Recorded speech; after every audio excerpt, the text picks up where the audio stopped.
पहले अपने शिव गुरु के चरणों प्रणाम करती हूँ, मैया पार्वती के चरणों प्रणाम करती हूँ, लीलम दीदी हरेंद्र भैया के चरणों प्रणाम करती हूँ, सभी गुरु भाई गुरु बहन के चरणों प्रणाम करती हूँ। मेरे प्रणाम को स्वीकार कीजिए। गुरु भाई गुरु बहना, एक कथा सुनाने जा रही हूँ, कृपा करके कथा को ध्यान से सुनिएगा। ध्यान से सुनने से ज्ञान मिलता है। आधी अधूरी कथा नहीं सुनना चाहिए, क्योंकि शिव गुरु का अपमान होता है। पूरा कथा सुनने से कथा के रहस्य के बारे में पता चलता और ज्ञान भी मिलता है। कथा में क्या बताया गया, क्या समझाया गया है, उसका ज्ञान मिलता है। पूरा कथा जरूर सुनना चाहिए, ताकि महादेव का ज्ञान मिल सके, इंसान अच्छे राह पर, अच्छे मार्ग पर चल सके। और वीडियो द्वारा मैं भी समझाना चाहती हूँ आप लोगों के कि अगर किसी के नाम का घोषणा कराना है तो हमारे जो नंबर ये फेसबुक पर है, यूट्यूब पर, इस नंबर पर आप कॉल करें, हम आपके नाम का घोषणा कर देंगे। 3 सूत्र अगर आपको नहीं आता है तो भी हमसे आप पूछ सकती हैं कि 3 सूत्र गुरु बहना कैसे किया जाता है, उसके बारे में भी हम बता देंगे। ये कथा है हमारे महादेव का। एक गांव में एक गुरु बहिना रहती थी। वो बेचारी बहुत गरीब थी। एक लड़की थी उनके पास, लड़की थी और उनके पति थे। एक ही बेटी थी उनके। बेटी के माँ बाप दोनों बहुत प्यार करते थे, लाड़ प्यार से बहुत पाले थे। गुरु बहिना महादेव की शिष्या थी। लड़की के भी लेके जब पूजा पाठ चर्चा भजन में जाती थी तो लड़की भी जाते जाते महादेव का शिष्या बन गई। वो भी जैसे जैसे सियान होने लगी वैसे वैसे उसको ज्ञान महादेव के मिलने लगा। बिना शिष्या बने वो 3 सूत्र भी कर लेती थी, चर्चा भजन भी कर लेती थी। तब गुरु बहिना सोची कि क्यों न लड़की को भी नाम का घोषणा करा दिया जाए, ताकि महादेव के चरण में भी लगी रहे जीवन भर। गुरु बहिना ने एक चर्चा हो रहा था एक जगह, तो वहां नाम का घोषणा बेटी का अपने करवा दी। लड़की का भी नाम का घोषणा हो गया, वो भी महादेव के शिष्या बन गई। धीरे धीरे जब वो लड़की बड़ी होने लगी तो गुरु बहिना बड़ा टेंशन में रहने लगी कि कैसे हमें लड़की का शादी ब्याह करेंगे, क्या करेंगे, कैसे करेंगे। तो जब चर्चा भजन में जाती थी तो बड़ी दुखी रहती थी, बड़ी दुखी रहती थी, परेशान रहती थी। होता है ना, कोई बात अगर दिमाग में गुरु बहिना बैठ जाता है कि ये काम कैसे होगा, तो चर्चा भजन में भी मन लगता नहीं, क्योंकि वो दिमाग जो है उसी बात पर, उसी ध्यान में लगा रहता है। एक दिन गुरु बहिना सब पूछने लगी, गुरु बहिना कुछ दिन से आप आ रही हो तो तुम्हारी चर्चा में मन नहीं लग रहा है, क्या बात है।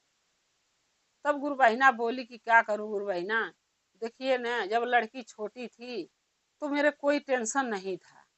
अब धीरे धीरे बड़ी हो गई है, युग जमाना के हिसाब से लड़की के शादी सयान होने के बाद कर दो तो सही रहता है।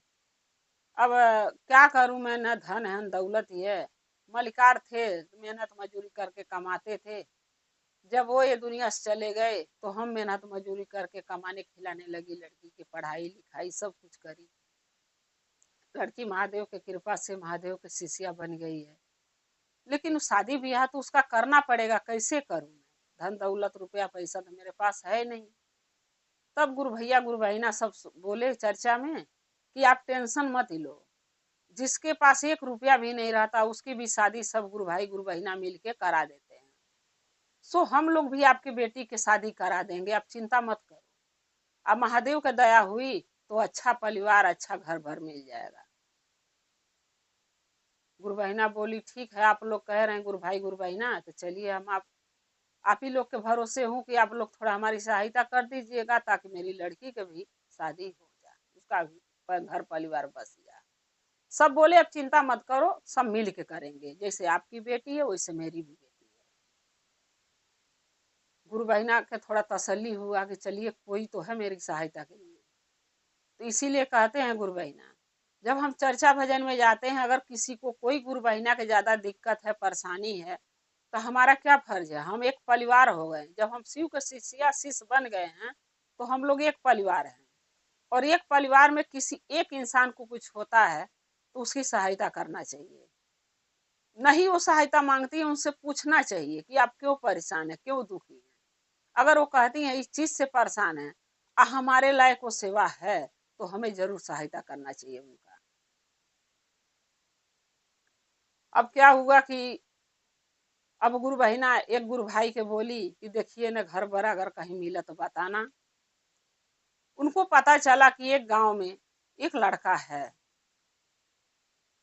लेकिन तो उससे शादी इनकी बेटी के गुरु बहिना का हो सकता है। गुरु बहिना से गुरु भैया बताए, गुरु बहिना बोली कि ऐसा कीजिए उसका जन्म पत्री ले लीजिए, पंडित को दिखाएंगे, जन्म पत्री मंगा लीजिए, मोबाइल पे नंबर उसका मंगा लिए। जब पंडित जी के लगे लड़की के जन्म पत्री या उस लड़का के लेके गई, तो उसके भाग में लिखा हुआ था कि जब शादी होगा तो लड़का मर जाएगा। एक उम्र होता है ना, जैसे 22 साल में शादी होगा तो वो नहीं बचेगा, शादी के दिन ही मर जाएगा शादी करने के बाद। तो ये बात जब गुरु बहिना को पता चला तो लड़की को अपने बताई, बोली कि छुपा के शादी करना ठीक नहीं है, हमारे बेटी के बात पता होना चाहिए कि वो लड़का इतने दिन जिएगा। अगर लड़की बता दूंगा तो शायद न शादी उससे करने को तैयार हो। जब गुरु बहिना अपने लड़की से बताई तो उनकी लड़की बोली कि माँ देखो, जो हमारे भाग्य में होता है वही मिलता है। अगर मेरे नसीब में, मेरे कर्म में, मेरे भाग्य में वो लड़का लिखा हुआ कि उसी से मेरी शादी होगी तो होने दो माँ। तब गुरु बहिना बोली कि बेटा अगर वो शादी के दिने मर जाएगा तो तुम जीवन कैसे बिताओगी, कैसे, तू कौन तुम्हारा देखभाल करेगा। तो वो लड़की बोली कि देखो माँ, कोई देखभाल करे ना करे हमारे महादेव तो हैं, हम उन पर भरोसा करके उसी लड़का से शादी करूंगी जो कह रहे शादी दिने मर जाएगा। और ये बात लड़का के माँ को नहीं पता था, बाप को नहीं पता था, ना लड़का को पता था। लड़की क्या करी, उसी लड़का से शादी करी महादेव पर भरोसा करके कि जब हम महादेव का भक्त हैं, शिष्या हैं, तो हमारे पति का भी जान बचाना, हमारा सुहाग बचाना महादेव के काम है, वो जरूर हमें हमारे सुहाग का रक्षा करेंगे। लेकिन ये भी है गुरु भाई ना, जो भाग में लिखा वो तो होनी होना है। अगर होने के बाद उस इंसान की उम्र जीने का भी है, जिंदगी बची है, तो महादेव जरूर जीवन दान देते हैं। क्योंकि मेरे भोले बाबा जो हैं, देखने में भोले जरूर हैं, लेकिन जो भी कार्य करते हैं बहुत मजेदार करते हैं, लोग खुश हो जाता है क्योंकि बहुत का भला किए हैं। अब देखिए गुरु भाई ना, लोग मंदिर जाता है पूजा करने तो एक विश्वास लेके ही लोग जाता है। देखने वाला क्या कहता है, रोज पूजा करने तो जा रही है लेकिन फिर भी दुखी रहती है। तो ये बताइए, अगर मेरे कर्म में, मेरे नसीब में, हम लोगों के भाग में लिखा है कि हम ये दुख इस समय में काटना है इस जीवन में, कितने साल के बाद, तो वो दुख तो आना है। लेकिन उस दुख से लड़ने के लिए शक्ति भी तो महादेव देते हैं, और दुख भी वही काटेंगे। जब दुख है तो दुख जाएगा भी। जब हम एक लोटा जल लेके महादेव के दरबार में जाते हैं, शिवलिंग पर एक लोटा जल चढ़ाते हैं और उसके नीचे से जब लोटा लगा के शिवलिंग का जल रोक के हम घर में लेके आते हैं, तो हम खाली नहीं आते, हमारे महादेव जरूर कुछ न कुछ हमें उस लोटा में करके देते हैं। और जब वो चनाई समझ के उस जल को हम ग्रहण करते हैं, पीते हैं, तो जो हमारे शरीर का दुख बीमारी वो सब दूर हो जाता है। लेकिन भाग्य का लिखा नहीं कट सकता, भाग का लिखा तो रहेगा, लेकिन यह है कि जो भारी कष्ट आने वाला होता है, भारी तकलीफ आने वाला होता है, वो कम हो जाता है। एक बेलपत्र जब हम शिवलिंग से चढ़ा हुआ उठा के लाते हैं और कुंद कालेश्वर के महादेव लेके नाव लेके जब हम खाते हैं उसको चबा के, तो वो बेलपत्री के जरिए आधा बीमारी हमारे शरीर से खत्म हो जाती है। बस एक विश्वास होता है।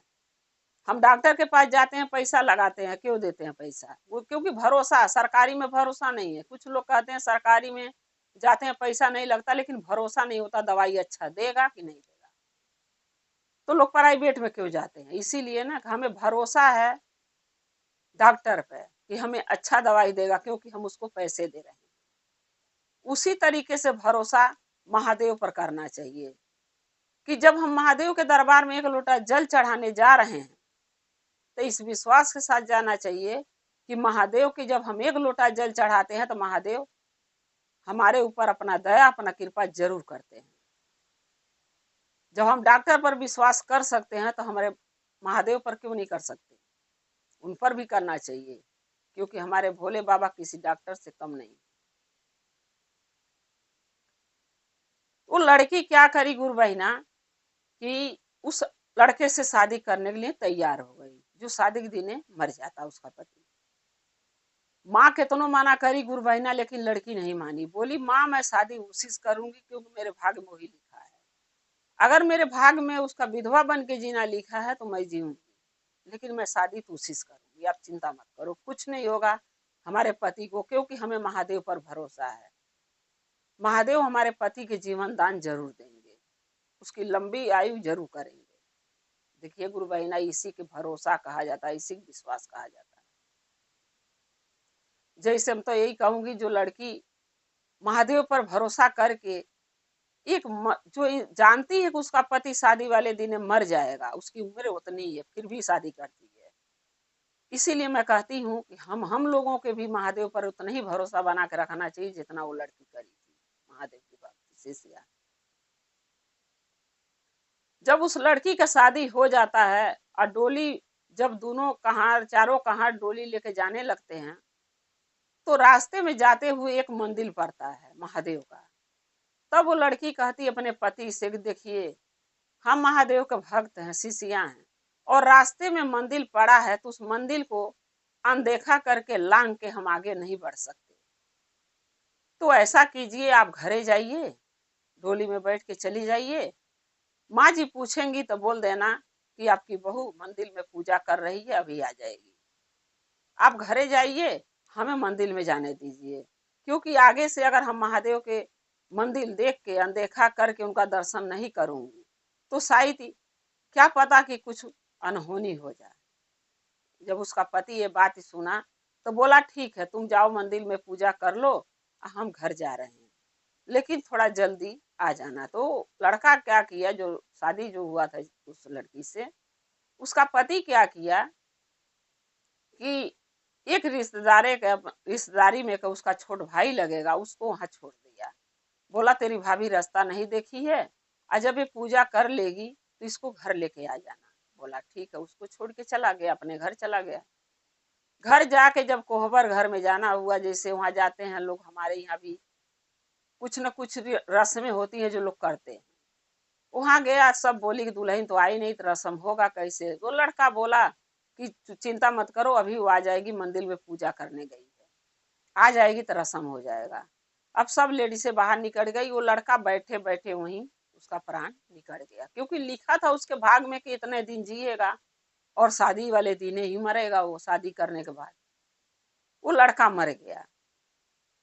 उसकी माँ जब घर में गई तो लड़का का आवाज दी तो बोला नहीं, फिर जाकर उसको जब शरीर पर हाथ लगा रही तो गिर गया, क्योंकि प्राण निकल चुका था।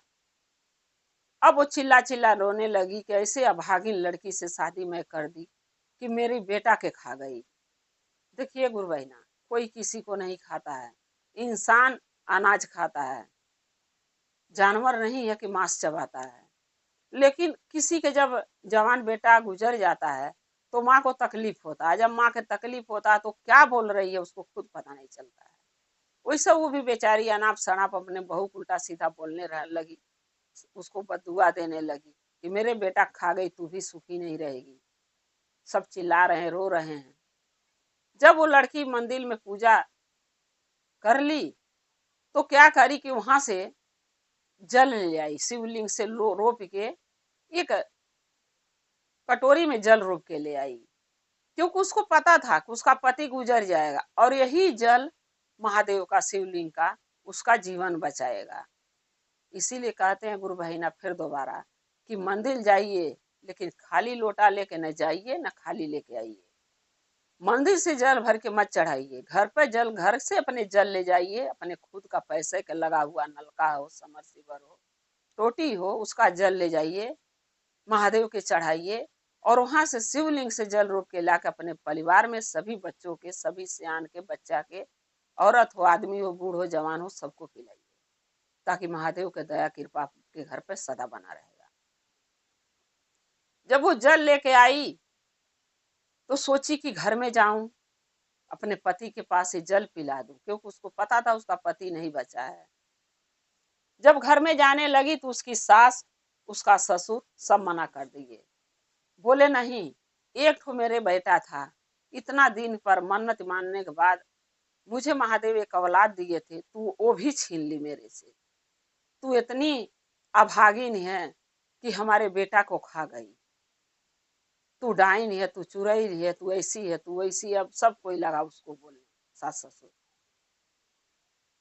तब देखिए रो रो के वो लड़की अपनी सास से क्या कहती, मचिया बैठल तू ही सासू हऊ, तू ही हमर माई हऊ, हे सासू जी तनी एक मुहा माऊ घर तू पति दर्शनमा करती हो, हे सासू माँ तनी एक मुहा माऊ घर तू पति दर्शनमा करती हो।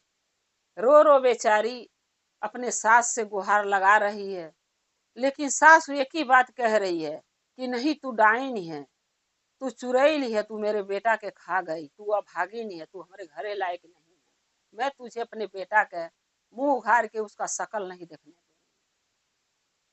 वो तो मुंह उघारने किस लिए कह रही थी कि जल उसके जो ले आई थी महादेव का शिवलिंग से मंदिर से, वो जल उसके मुंह में डालना चाहती थी, लेकिन उसकी सास नहीं उसकी बात सुनी। फिर अपने ससुर के पास गई, उनसे रो रो कह रही है, कुर्सी बैठल हमार पापा हवा, तू ही हमार ससुर हवा हो, हे ससुर जी तनी एक मुहा माऊ घर तात पति दर्शनमा करती हो। कुर्सी बैठल तू पापा हवा, तू ही हमार ससुर हवा, तू ही हमार पापा हवा हो, हे पापा तनी एक मुहा माऊ घर तात पति दर्शनमा करती हो, हे पापा तनी एक मुहा माऊ घर तात पति दर्शनमा करती हो। ससुरो यही बात बोला कि तू अभागिन है, तू हमारे खानदान में रहने लायक नहीं है, एक ही बेटा मेरा था, उसको तू खा गई, तू डाइन है, तू चुड़ैल है, तू हमरे बेटा के शकल देखना चाहती, उसका मुंह देखना चाहती है, जिस बेटे को तू खा गई है। न तेरे से शादी मैं करता अपने लड़के का, न मेरा बेटा मरता है, आज तेरे वजह से ही मेरा बेटा मरा है। अब बेचारी क्या करे, नहीं लोग देखने दिए, सास ससुर उसके पति का शकल उघारे ही नहीं मुंह। फिर वो क्या करी कि जब लाशियों से लोग लेके जाने लगे शमशान, तब फिर पीछे पीछे गई, जाने लगी। तब फिर राहे में जो राही बटोही थे, जो लाश के साथ जा रहे थे गांव गाड़ा, उनसे रो रो कह रही है, गौआ के लोगवा हमार भैया हवा, तू ही हमार पापा हवा, तू ही हमार दीदी हऊ हो, हे भैया तनी एक मुहा माऊ घर तात पति दर्शनमा करती हो, हे पापा तनी एक मुहा माऊ घर तात पति दर्शनमा करती हो। तो गांव के लोग लगे बोलने कि जब तेरा ससुर तेरी सास तुझे अभागिन कहते हैं, तुझे पागल कहते हैं, तू अपने घर में रखने के मना कर रहे हैं, अपने बेटा के दिखाने के मना कर रहे हैं, तो बताओ, हम तो पटीदार हैं, गांव के लोग हैं, हम कैसे दिखा सकते हैं कि तू सच में अभागिन है।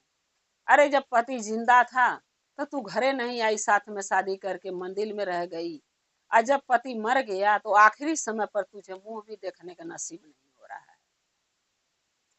फिर भी गुरु बहिना वो लड़की हार नहीं मानी है। फिर भी साथे साथे लाशी के पीछे पीछे पागल के लेखा बनी हुई ढह ढिमलात चल गई शमशान में। एक विश्वास लेके गई कि कोई माने न माने हमार बात, कोई हमके शकल दिखावे न दिखावे अपने पति का, लेकिन महादेव जरूर हमें शकल दिखाएंगे हमारे पति का। क्योंकि महादेव का जो चना अमृत जो लेके मैं आई हूँ वो जरूर हम अपने पति को पिला के और महादेव से जरूर अपने पति के हम मांग लेंगे, जीवित कर लेंगे। क्योंकि गुरु बहिना सबसे बड़ा चीज होता है विश्वास। अगर किसी चीज पर हम भरोसा विश्वास करते हैं तो वो जान लीजिए वही विश्वास हमें अच्छे मार्ग पर अच्छे राह पर ले जाता है और उसी विश्वास के वजह से हम एक दिन सफल होते हैं। जब वो शमशान में गई, लोग लगे लकड़ी उकड़ी बिछा के उसके आदमी के लेटाने की आग लगाएंगे। जब लकड़ी उकड़ी सजाने लगे लाश धरने के लिए, तब फिर वहां पर फिर गा गा के महादेव के पुकार रही है। शमशानवा में बैठल हमार गुरु हवा तू ही, हमार पापा हवा तू ही, हमार भोले हवा हो। हे गुरु जी तानी एक मुहा माऊ घरा तात गुरु दर्शनवा करती हो। हे शिव गुरु तानी एक मुहा माऊ घरा तात पति दर्शनवा करती हो। अब इंसान तो उसकी मजबूरी नहीं सुना, नहीं समझा, लेकिन महादेव अपने भक्त का पुकार तुरंत सुन लिए और इतने जोर से गुरु बहिना की आंधी पानी आया कि अपने आप उस जो लाश था उसके पति का, उसका पूरा चेहरा उघार हो गया। जब मुंह उघार हो गया तब वो लड़की क्या करी कि जो जल ले गई थी महादेव का शिवलिंग का रोप के, वो जल जो था उसके मुंह में अपने पति को डाल दी। जब जल डाल के जो बाकी जल बचा उसको क्या करी कि अपने पति के मुंह से लेके गोड़ तक छींटा मार दी। जब छींटा मार दी तो उसका पति उठ के बैठ गया। जब उठ के बैठ गया तो पूरे शमशान में हाहाकार मच गया। सब कहने लगे ये तो करिश्मा हो गया महादेव का। आज तलक हम यही देखा हूँ दुनिया में, इतना लोग मरते हैं शमशान आते हैं लेकिन कोई जिंदा लौट के यहाँ से नहीं गया है। लेकिन इस लड़की के कारण देखो इसका पति जीवित हो गया। जिस लड़की के लोग अभागिन कहते थे, पापिन कहते थे सास ससुर, वो लड़की देखो अपने पति के जमराज से प्राण छीन के ले आई। अब उस लड़की के जब लोग बाहर करने लगे, नाव लेने लगे, तब उसका ससुर, सास तो घरे थी, उसका ससुर जाके अपने बेटी से माफी लगा मांगने, बोला बेटी मुझे माफ कर दो, मुझे नहीं पता कि तुम इतनी बड़ी महादेव की भक्त हो जिसके कारण से मेरे बेटे का जीवन बच गया। अगर तुम नहीं होती तो शायद मेरा बेटा जो नहीं बचता। तब वो लड़की कहती है कि पापा मैं इतना सिफारिश करी, माँ का भी करी, आपसे भी करी, लेकिन आप दोनों नहीं हमें सुने, हमारी बात नहीं सुने। नहीं यही अगर लाश घर पे होती तो घर पर ही जीवित हो जाते, लेकिन आपने नहीं माना। कोई बात नहीं पापा, इंसान से गलती होती है, आप घरे चलिए। फिर उसका पापा ससुर कह रहा कि कैसे हुआ था बेटा, तू बता दे हमें, मेरा बेटा कैसे मरा, क्यों मरा, कैसे तू बचा ली।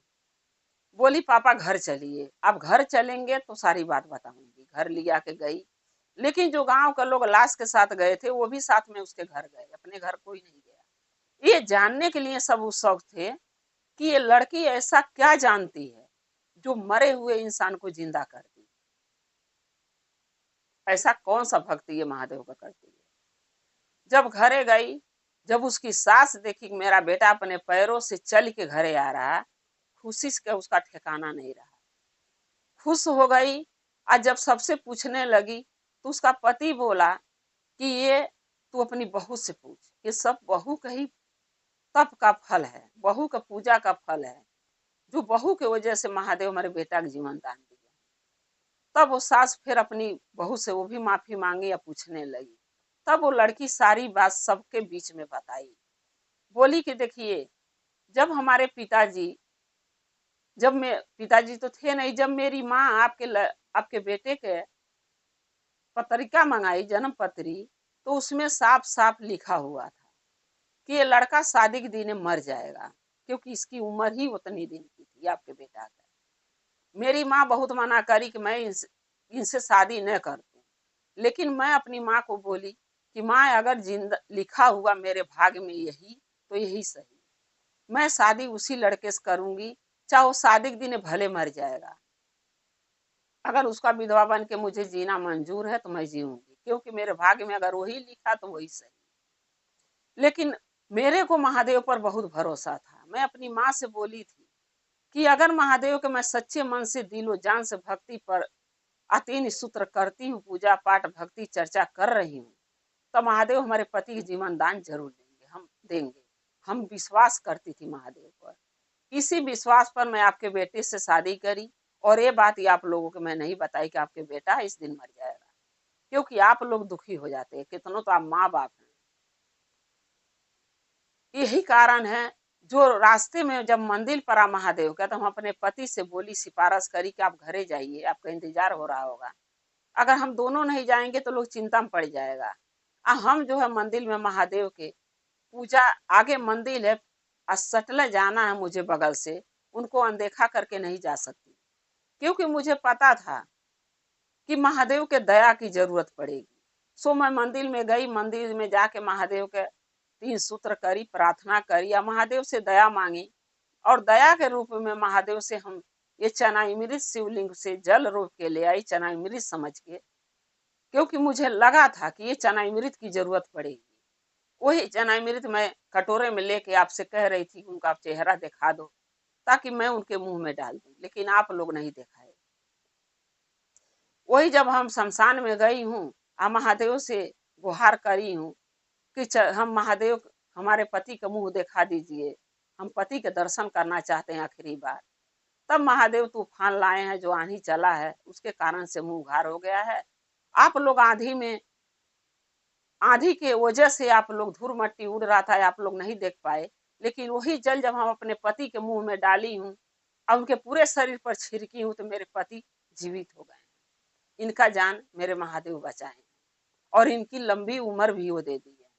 अब ये पूरे 100 साल जिएंगे, हम 100 साल के सुहागिन बन गई। ये बात ही जब उसकी सास ससुर गांव वाले सुने, सब कहने लगे कि भाई बहू हो तो ऐसी, जो अपने पति के जान जमराज से भी छीन के ले आई। तब उसकी सास ससुर बोले कि बेटा, अब तू जो कहेगी वही करेंगे। तब वो लड़की बोलती है कि मम्मी पापा, हम महादेव का बहुत बड़ा चर्चा करवाना चाहती हैं, ताकि बड़े बड़े लोग, दूर दूर से लोग आए और महादेव के चर्चा भजन में शामिल हो, और महादेव का फल चर्चा के सबको मिले, और सब समझे कि महादेव का शिष्य और शिष्या बनना कितना जरूरी है। तब उसका सास व ससुर दोनों बोले कि बेटा, जैसे तू कहेगी वैसे हम करेंगे। हमारे बेटा का जीवन बचा दी, अब इससे बढ़ के मेरे लिए कुछ नहीं। हमारा बेटा है, तू है, हम है, तो सब कुछ है।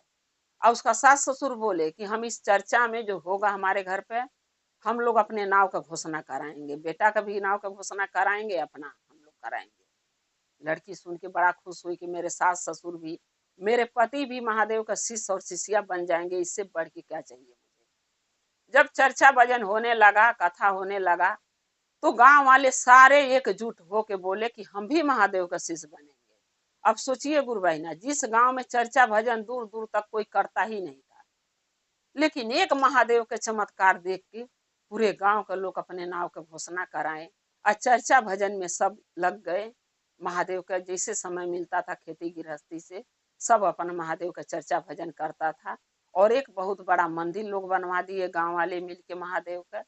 उसी मंदिर में चर्चा भजन होता था, पूरे गांव के लोग चर्चा भजन बहुत प्यार से सुनते थे।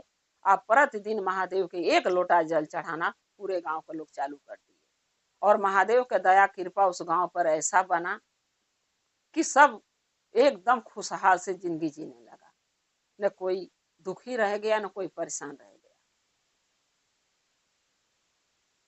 इसीलिए कहते हैं गुरु बहिना जैसे महादेव वो बेचारी के उसके मरे हुए पति के जीवन दान दे दिए, उसका पति के मरे हुए पति को जिया दिए, उसका सुहाग लौटा दिए, वैसे आशा करती हूँ हाथ जोड़ के कि महादेव सबके पति के जीवन दान दें, सबके बेटा के जीवन दान दें, सबके सुहाग का रक्षा करें, सबके माँ सभी माँ के गोद महादेव उसके बच्चे के उसके आंचल से लगा के रखें, जीवन कभी कोई दुख ना दें, सबका सुहाग का रक्षा करें, सबकी लंबी उम्र दें बाल बच्चे का। गुरु भाई गुरु बहना, महादेव पर भरोसा कीजिए, उनके विश्वास कीजिए, सच्चे मन से पूजा कीजिए, सच्चे मन से भक्ति कीजिए, नाव का घोषणा करा के उनका शिष्य और शिष्या बनिए, और एक लोटा जल मंदिर में लेके जाइए और महादेव के चढ़ाइए, एक विश्वास के लिए, विश्वास पे कि महादेव हम लोग के साथ हैं।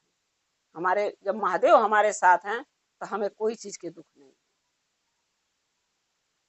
गुरु भाई गुरु बहना, अगर कथा मेरा आपको अच्छा लगा तो कमेंट में लिख के जरूर भेजिएगा, चैनल को सब्सक्राइब कर लीजिएगा कि जो भी मैं नया नया कथा अपने चैनल पर डालती हूँ आप तक आसानी से पहुंचता रहे।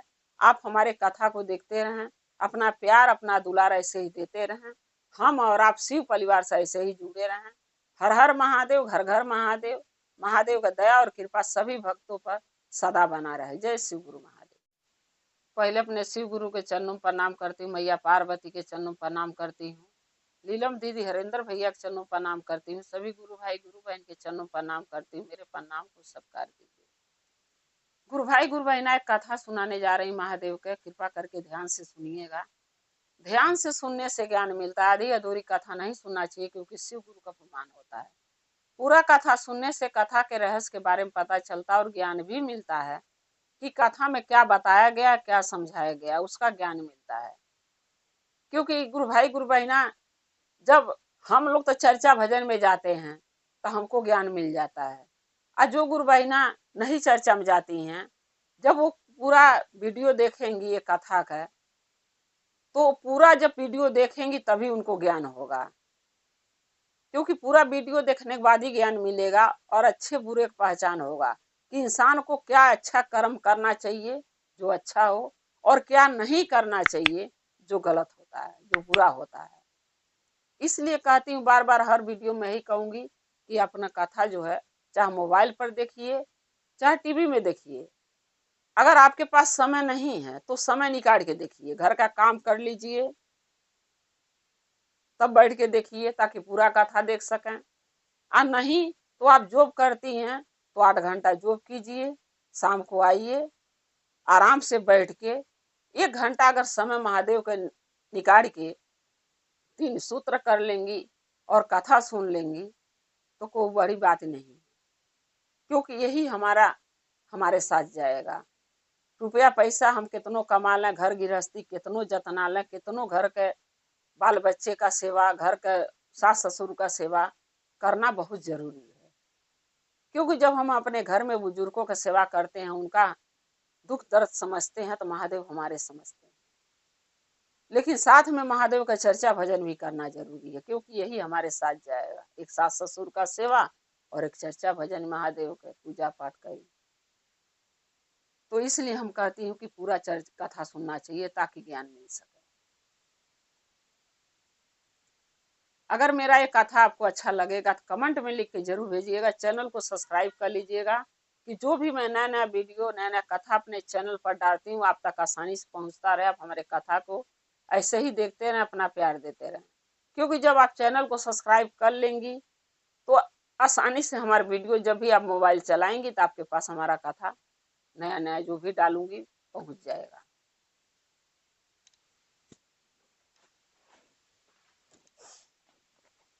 एक गांव में एक बूढ़ी माता रहती थी, वो महादेव की शिष्या थी, भक्त थी। उनके एक ही बेटा था, एक ही बेटा था, पति पत्नी दोनों थे, एक बेटा था।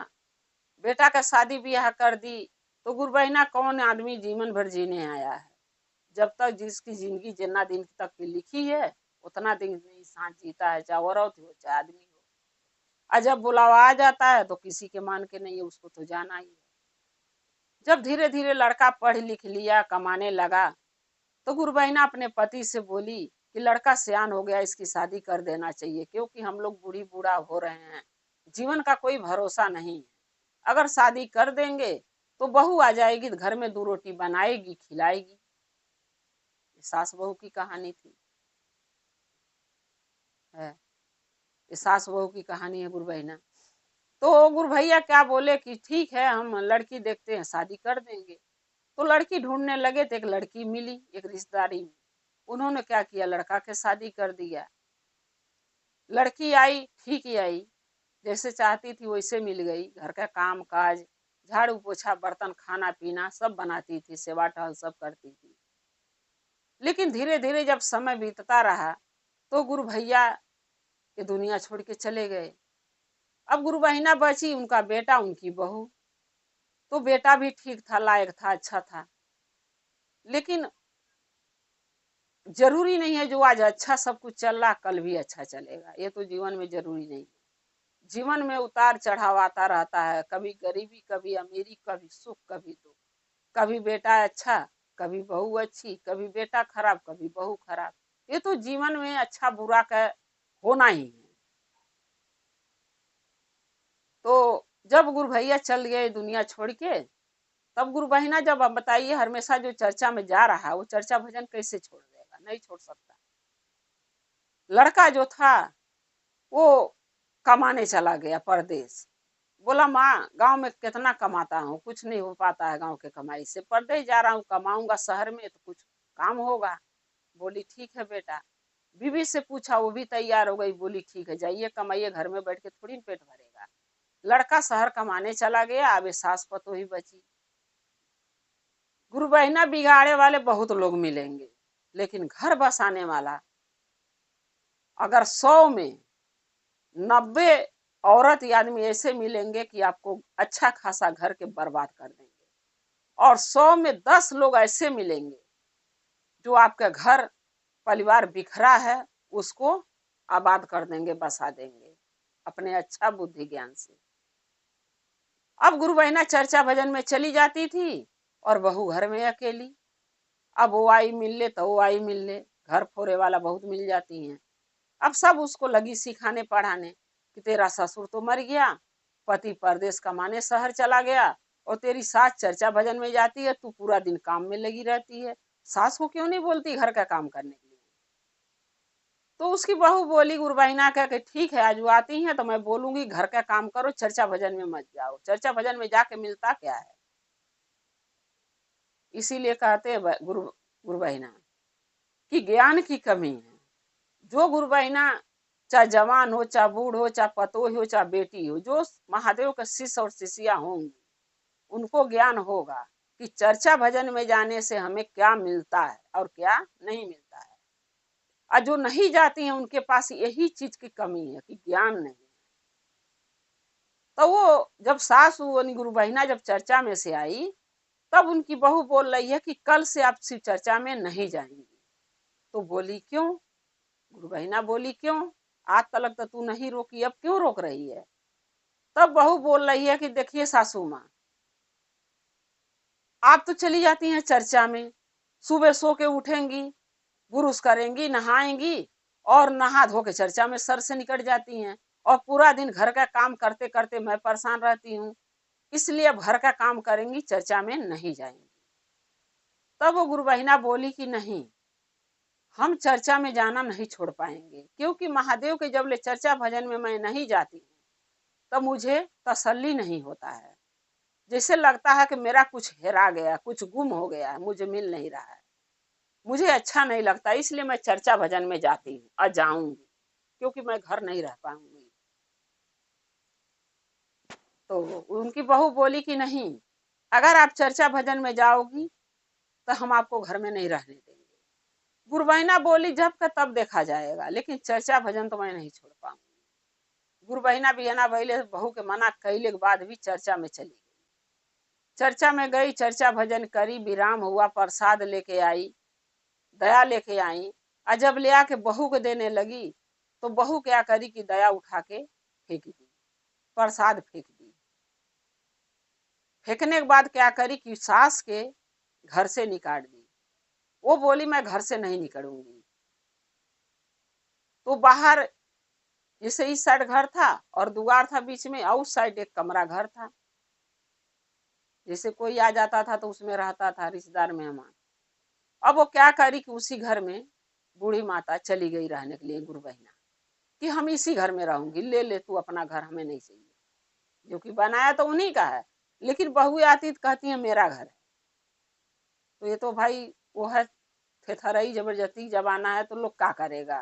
कहता जा, आज तू ले, अच्छा कल ले, तेरा है तो तेरा ही है, मैं लेके थोड़ी साथ जाऊंगी। गुरु बहिना दे दी, बोली रहो, मैं जा रही मड़ई में रहूंगी। फिर भी उसको चैन नहीं मिला। क्या करी कि बाहर से ताला लगा देती थी ताकि मेरी सास चर्चा में ना जा पाए। ताला लगा देती थी, गुरु बहिना चर्चा में नहीं जा पाती थी।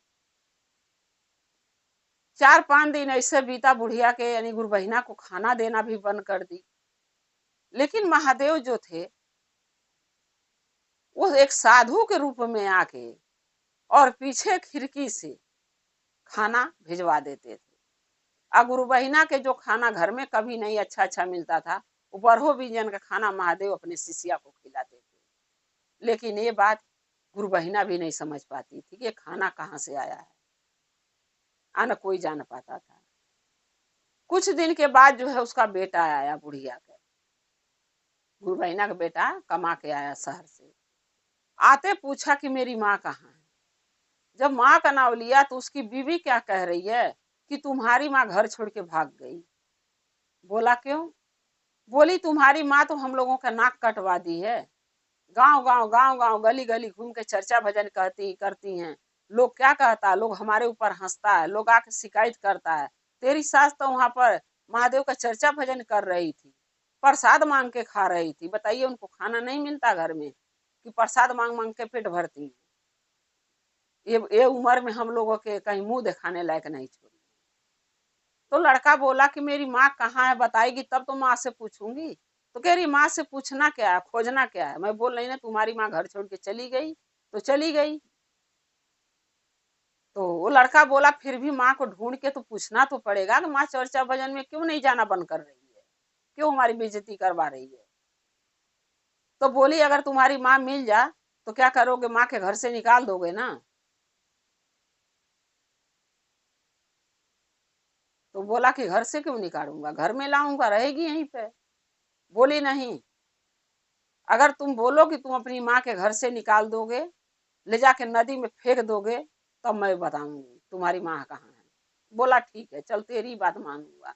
लेकिन ये बताओ, मेरी माँ अगर घर से चली जाएगी तो इस घर में कोई तो चाहिए जो घर का देखभाल करे। एक बूढ़ पुरानिया तो चाहिए। आज मैं आया हूँ, कल फिर कमाने चला जाऊंगा शहर, तो तू अकेली नहीं ना रहेगी। एक तो बूढ़ पुरानिया घर में चाहिए। तो उसकी बीवी कह रही मैं अपनी माँ के बुला लूंगी, मेरी माँ आएगी रहेगी। सास के मार देते हैं, तुम्हारी माँ को मार देते हैं जान से, और मेरी माँ आके रहेगी, हम अपनी माँ के साथ रहेंगे। तब लड़का सोचने लगा कि मेरी बीवी कितनी चतुर है, मेरी माँ को सोच रही है कि मार दो, हम ही से मरवाना चाहती है, और अपनी माँ को बोला कि इस घर में रखना चाहती है। तो कुछ बोला नहीं, बोला ठीक है। तो गया ससुराल से अपनी सास को बोला के लाया। तो ये अपने पति से बोल रही है, गुरबहिना की बहू, कि जाके बाजार से जहर लाओ कीन के। तो वो बोला कि तू जहर देगी ना मेरी माँ को, तो तू कीन के लाओ। गई जो दुकान से जहर कीन के लाई और दूध में मिला के गर्म कर दी। बोली ले जाओ, ये अपनी माँ के दूध दे दो। वो जानता था जहर मिला हुआ है। बोला जब तू जहर मिलाई है तो दूध भी तू ही देगी। ले गई, बुढ़िया के दूध दे दी गुरबहिना के। अब बोली पी लेना। जब वो दूध पीने लगी तो महादेव सारे चीज कैलाश पर बैठ के देख रहे थे।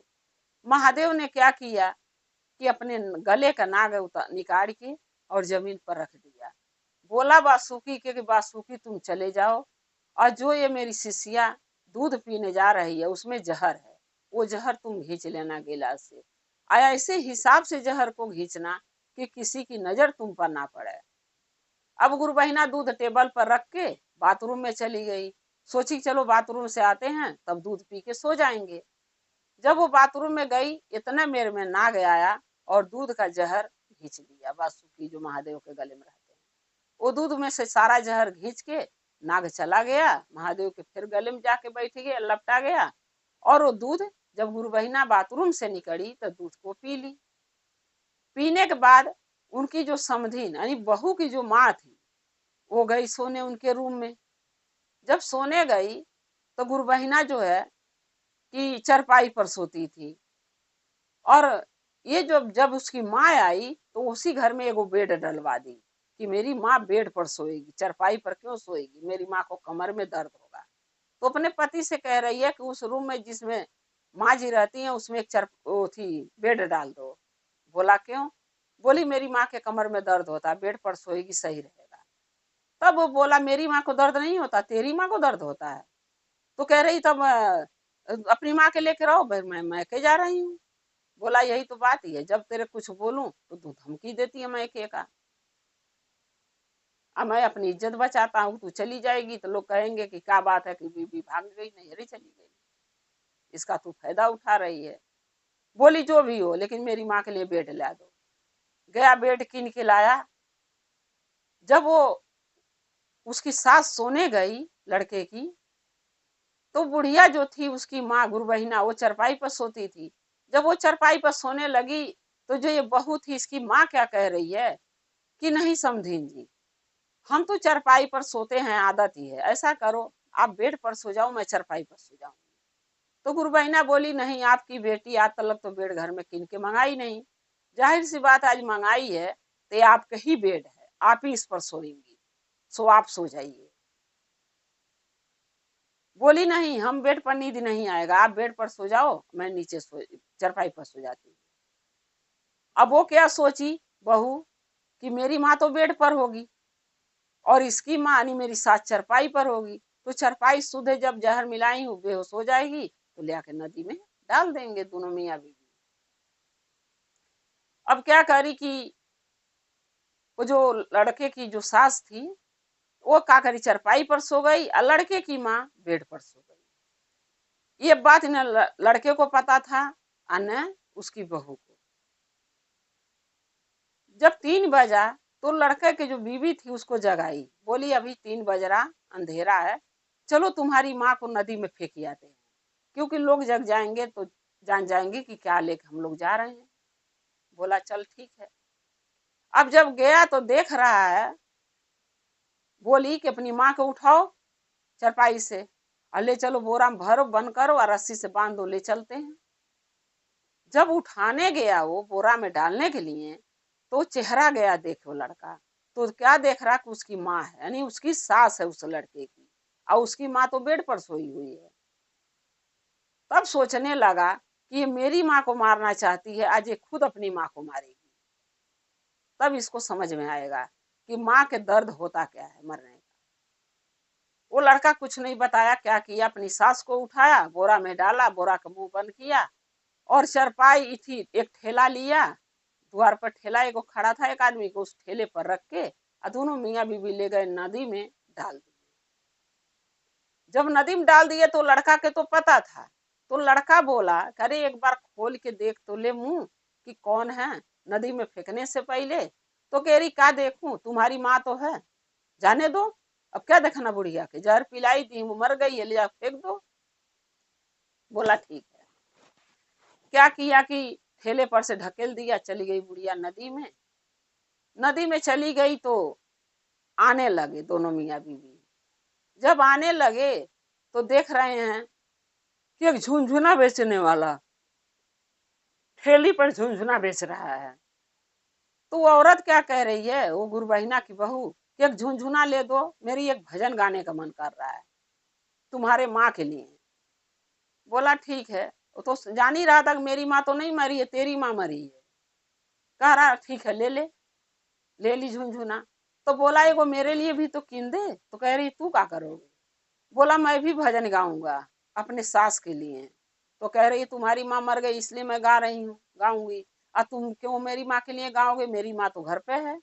बोला तो क्या होगा, जिंदा आदमी भजन नहीं होता है क्या? मैं जिंदा आदमी भजन करूंगा, तू मरे हुए कर ले। बोली ठीक है। झुनझुना ली, बोला गाओ भजन, तो गा रही है।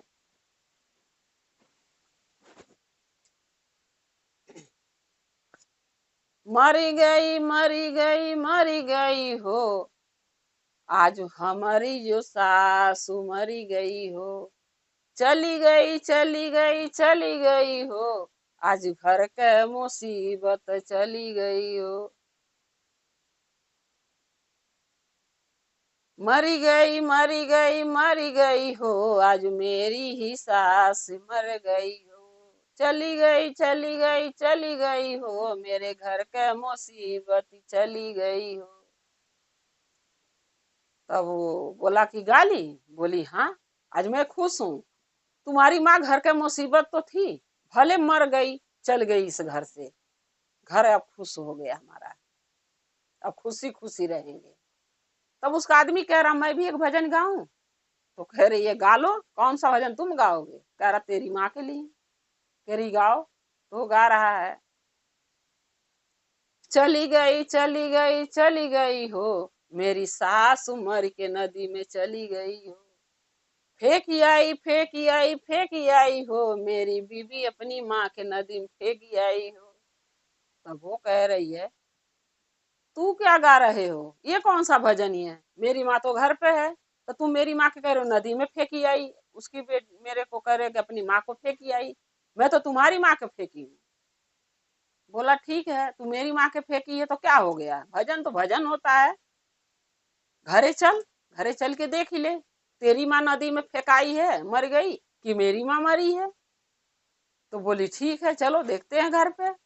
अब जल्दी जल्दी आगे आगे लगी भागे, क्योंकि जो भजन गाया था उसके मन में कहीं न कहीं खटक रहा था कि मेरे आदमी को पता है कि जो जिसको हम नदी में फेंक के आ रहे हैं वो इसकी माँ थी कि मेरी माँ थी, तभी ये भजन गाए हैं।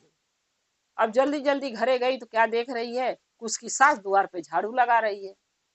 जब नजर पड़ा सास पर बहू की, तो बहू तो वही गिर गई, धक्का लगा उसको। बोला बोली कि बताओ ये तो जिंदा है, और मेरी माँ तो लग रहा मैं अपनी माँ के सच में नदी में फेंकी आई मार के। तब पूछ रही अपनी सास से कि मैं तुम्हें मारना चाहती थी, तुम्हारे लिए जहर धरी दूध में मिला के, तो मेरी माँ कैसे मर गई, उसको कैसे मैं फेंकी आई? तब सास बोली उसकी कि बहू एक कहावत सुन लो, जो दूसरे के लिए गड्ढा खोदता है उसके लिए कहीं कुआं खोदा होता है। तुम गड्ढे में किसी के डालोगी ना तो तुम्हारे लिए कहीं कुआं इतना बड़ा खोदा होगा कि गड्ढे में से तो इंसान निकल के आ जाएगा बाहर, लेकिन जो कुएं में गिरता है वो मर जाता है, कभी बाहर नहीं निकलता है। कह रही कहावत फहावत मैं नहीं जानती हूँ, तुम्हें बताओ बची कैसे, अब मेरी माँ कैसे मरी? तब वो कह रही है सास उसकी कि जब हम सोने गए, जब तू दूध हमारे पास लेके गई पीने के लिए, तो मुझे बहुत सोचने लगी मैं इस बात को कि लग रहा क्या बात है, कितना दिन से तो कभी दूध तो हमके देती नहीं थी, और आज इतना बढ़िया दूध खौला के हल्दी उल्दी डाल के मेरे पास क्यों लेके आई है? मुझे लग गया कि दाल में कुछ काला है। अरे दाल काली नहीं थी, ना दाल में काला था, पूरी दाल ही काली बन गई थी।